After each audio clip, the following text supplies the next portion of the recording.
While many people dream of studying abroad, it's never as easy as you think. We have an inspiring journey that ended with a great job.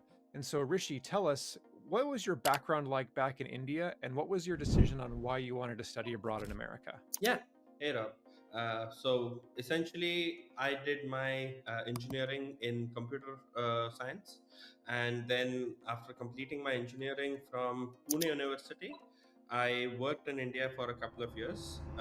Started with the data field from the get go. I was very interested in the data. I did a lot of student coordination work in my university and college, and we used to organize a lot of events. And one of the things that I was very interested in was when we used to sell tickets for our shows and our events. We started looking at accidentally looking at colleges that we had better response in, and how to increase more events, and how to increase more tickets from those colleges. And then that inspired me to start looking at the value of data. And I was like, that's something that's very interesting to me. And I started pursuing options for learning more in data at that time. This is around 2016. So we had a lot of options in the US at that point, which were very exciting to me. And I thought that I could make a long term career and impact if I did my master's in US. And that's how I decided to not pursue a very regular CS degree at that time, and looked for options that were more into the people, business, and data related mix, and decided on the MS in MIS from University of Arizona. Awesome. Well, friends, if you want to learn more about Rishi's college experience and how he landed some great jobs here in America, stay tuned. Hey, friends, welcome to Chai and Coaching. I'm Rob, and at Chai and Coaching, we're all about helping you thrive and succeed in your cross cultural journeys. We've helped coach thousands and thousands of students to come study abroad in America and reach their dreams. And we have a really fascinating story to share today. Our guest Rishi is here with us. Please introduce yourself. Hey Rob. So my name is Rishi. I am a senior engineering manager at Walmart Global Tech. I manage a team called CTE, which is the client telemetry engineering. We do a lot of data gathering, data engineering, and then recommendation engines on data that we gather for our associates to make Walmart associates experiences better. Well, I'm excited to learn more. Before we talk more about your college, let's talk about how you got into there. So tell us about your admit profile and what your decision process was like when you were shortlisting your admits. So from my admit profile, I was a bit lucky getting decent marks in my GRE. I got around 324 in GRE, 110 in TOEFL, and I focused around universities on the MIS and information system courses. Uh, I applied to 6 universities, out of which two I got reject from, which was the TAMU and CMU.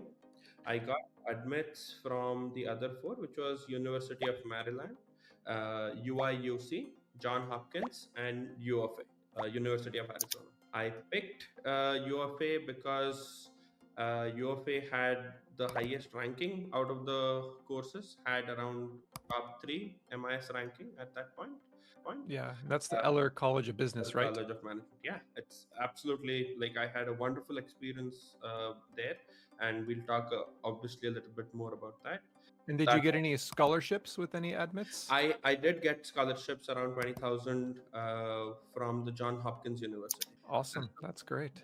Well, yeah, let's talk more about that then. Tell us kind of what was your experience like doing MIS, kind of a hybrid of business and tech.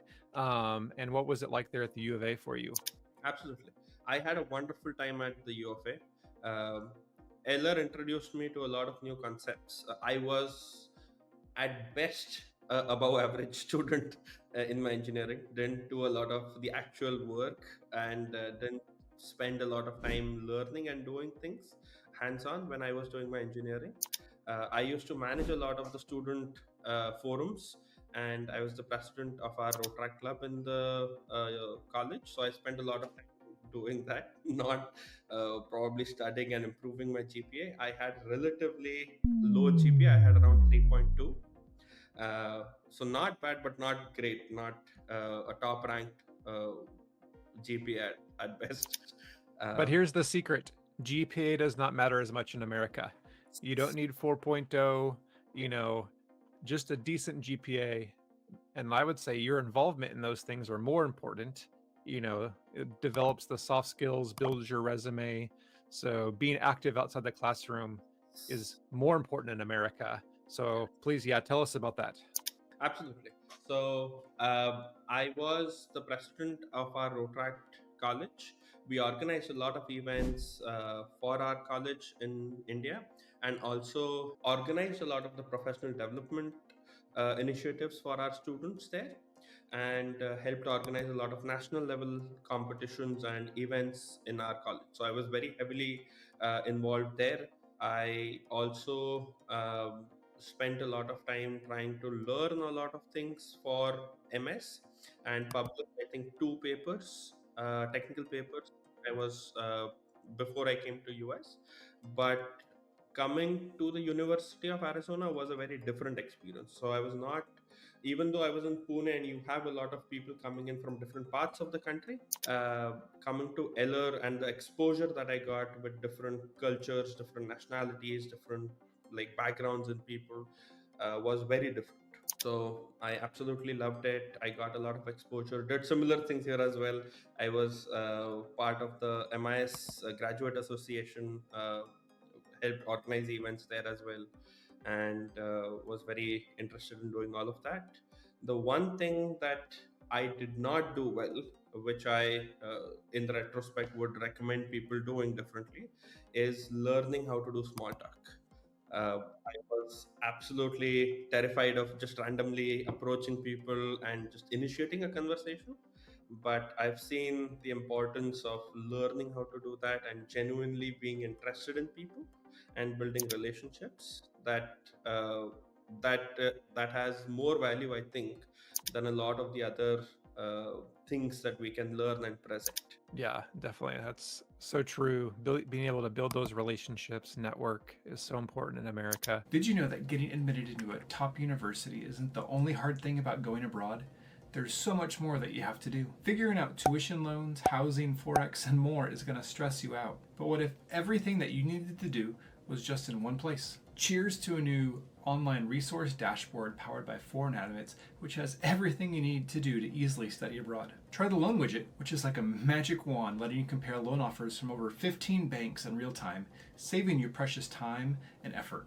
With just a few clicks, you can see interest rates, loan terms, and other important details right on your screen, and even send your application from within the platform. The best part is that it only takes 2 minutes for the loan widget to determine if your loan application would be approved or not from fantastic banks like Prodigy, HDFC Credila, Axis, ICICI, and many more. Save more time by utilizing other services like student housing, forex transfer, bank accounts, SIM cards, credit cards, travel and health insurance, plus more. Check out the links above and in the video description to apply and get help today. I hope you can take advantage of this all-in-one study abroad resource platform to make your journey even more successful. Was there a course or two during your program that was your favorite or most beneficial during the MIS?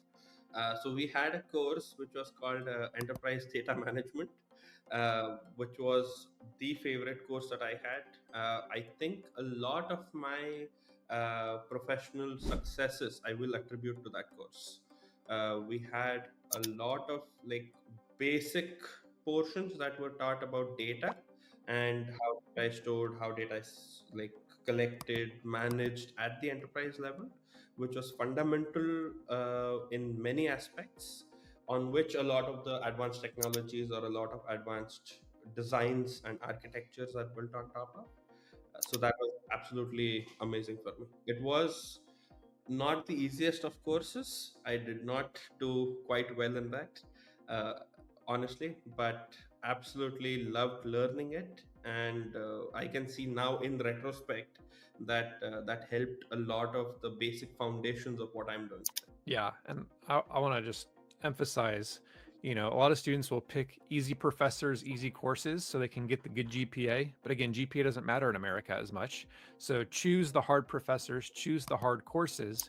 Even if you might not get an A or A plus, these are the ones that you're going to learn a lot, you're going to really value, and then hopefully actually use in your career, which sounds like that one really had the impact. So Yeah. this is a great example, and thank you for sharing that. So friends, before we jump into talking about job search and landing jobs, first of all, just hit that like button to say thanks and cheers to Rishi sharing his story, learning from his journey.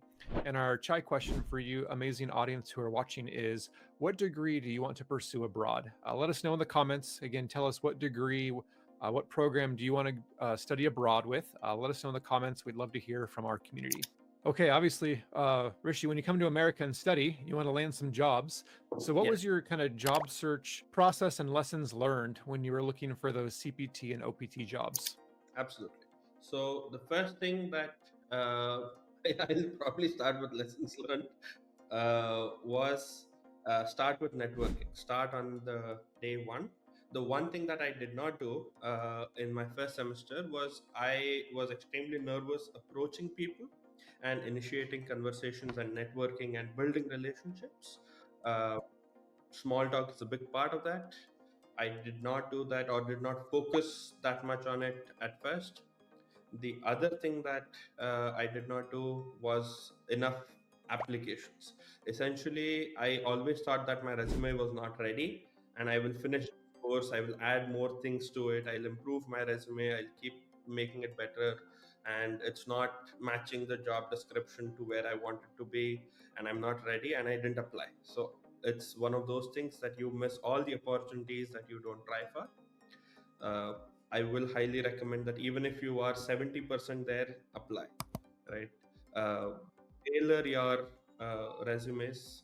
And for me, what uh, happened was I lucked out in the sense that I got a really good opportunity for my internship during my CPT, built good relationship, solved a good problem or two during the internship, and then was given the opportunity to do a part time with them throughout my last semester. Did a part time continued on my CPT with the same company.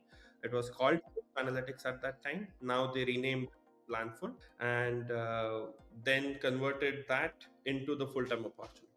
So just joined there after graduation. So I had a continuous internship, part time, and then a full time conversion there, and continued there for a couple of years. Built good relationships. Actually, my next job that I landed with Connor Group was from an alumni of Host Analytics. So again, you can see the power of networking helps build those relationships, build those um, like network, and that's what helped me grow there. And now you've got a great job, a great position. You're a senior engineering manager at Walmart, one of the biggest companies in America. You're working there near the HQ in Bentonville, Arkansas. So tell us, what was kind of the job path to get you where you're at right now working? Yeah, absolutely.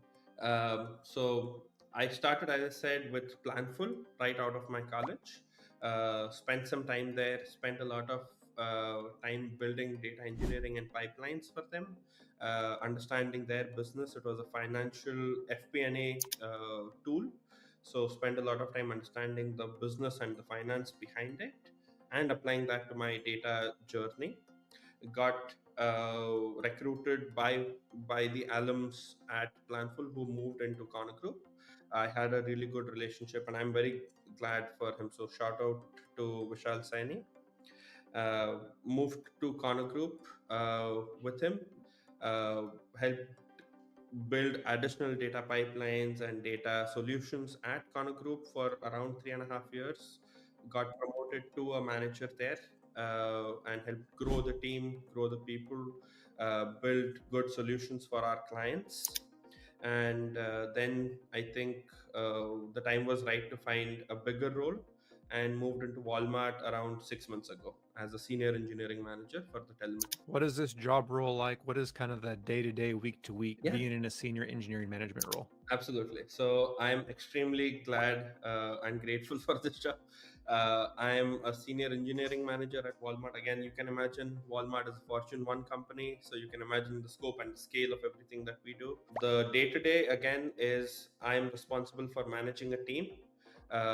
We manage a couple of products for Walmart, and then we have my team manages a couple of product for Walmart, and we have data scientists, software engineers, system engineers in the team. We help maintain and grow features of the products, do product launches, gather data on our solutions, and help improve our services for associates. So what we do, we fall under the associate digital experience business. So we are responsible for making the experiences for our Walmart associates better. Friends, be sure to check out the other video that we're going to be making with Rishi, talking about more the focus on job search and kind of secrets to landing those great and best dated jobs here in America. So check out that other video. And Rishi, thanks so much. I learned a lot and appreciate you just sharing about your study abroad journey. Did you know that getting admitted into a top university isn't the only hard thing about going abroad? There's so much more that you have to do. Figuring out tuition loans, housing, forex, and more is going to stress you out. But what if everything that you needed to do was just in one place? Cheers to a new online resource dashboard powered by Foreign Animates, which has everything you need to do to easily study abroad. My friends, be sure to come with us online on social media like Instagram, LinkedIn. Check out our Chine Coaching e-newsletter with more great resources and tips. We love having you be part of this community. Thanks for tuning in, and we'll see you guys next time. Cheers, everybody.